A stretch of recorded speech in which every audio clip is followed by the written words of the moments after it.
ഇന്നൊരു ദിവസം ഞാൻ തോട്ടത്തിൽ കണ്ട കുറച്ച് കാഴ്ചകളാണ് നമ്മുടെ ഇന്നത്തെ വീഡിയോ. രാവിലെ ദേ കുഞ്ഞു കുഞ്ഞു കൂണുകൾ ഇങ്ങനെ മുളച്ച് നിൽപ്പുണ്ട്. ഇപ്പോൾ തണുപ്പുള്ളൊരു കാലാവസ്ഥയായതുകൊണ്ട് ഇവിടെ സ്ഥിരമായിട്ട് കാണുന്ന കാഴ്ചയാണ് കൂണുകൾ ഇങ്ങനെ പലതരത്തിലുള്ള കൂണുകൾ ഇങ്ങനെ മുളച്ച് നിൽക്കുന്നത്. ദിവസവും പലതരത്തിലുള്ള കൂണുകൾ നമുക്ക് കാണാൻ കഴിയുന്നുണ്ട്. ഇന്ന് കണ്ടേക്കുന്നത് വളരെ ചെറിയ കൂണുകളാണ്.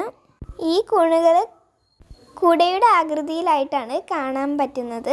കുറേ കുഞ്ഞു കുഞ്ഞു കുടകൾ അടുപ്പിച്ച് നിൽക്കുന്നത് പോലുണ്ട്.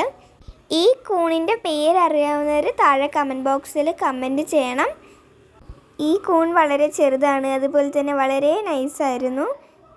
ഈ കൂൺ എഡിബിൾ ആണോ എന്നറിയാവുന്നവർ താഴെ കമൻറ്റ് ബോക്സിൽ കമൻറ്റ് ചെയ്യാൻ മറക്കരുത്. ഇത് വിഷക്കൂണാണോ എന്നൊന്നും അറിയില്ല, അറിയാവുന്നവർ താഴെ കമൻറ്റ് ബോക്സിൽ കമൻറ്റ് ചെയ്യണം. ഇത് കഴിക്കാനായിട്ടൊന്നും എടുത്തിട്ടില്ല.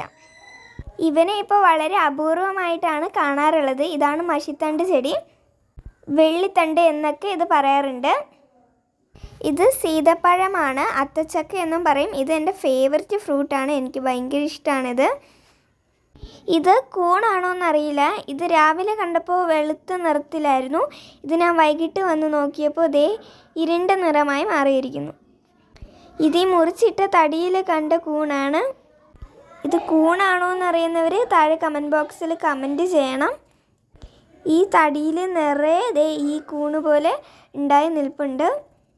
ഇത് നോക്കി, ഇതാണ് എനിക്ക് ഇഷ്ടപ്പെട്ട ഒരു കാഴ്ച. വളരെ അപൂർവമായും കൗതുകം നിറഞ്ഞൊരു കാഴ്ചയായിരുന്നു ഇത്. ഇതൊരു പൂമ്പാറ്റയുടെ പുഴുവായിരുന്നു.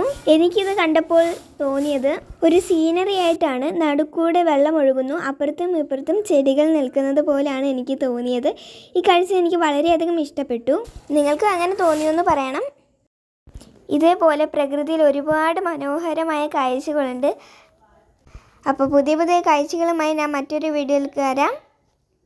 മറ്റൊരു വീഡിയോയിൽ കാണാം. Bye friends. ലൈക്ക് ചെയ്യാനും ഷെയർ ചെയ്യാനും സബ്സ്ക്രൈബ് ചെയ്യാനും മറക്കരുതേ.